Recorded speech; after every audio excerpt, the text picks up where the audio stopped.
Maswerteng hapon po 3D Lotto players. Narito na po ang mga numerong nanalo sa 3D Lotto 2pm result. June 15, 2026, 2pm. Kaya kunin nyo na po ang inyong mga ticket. Narito na po ang resulta.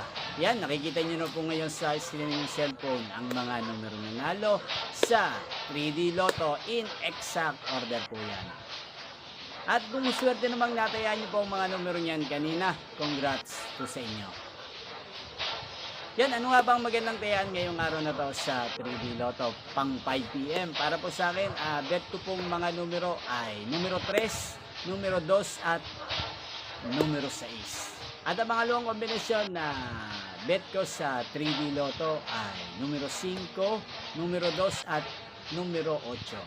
5, 2 at 8. Sana ang mga yan ay manalo po sa 5pm draw ng PCS.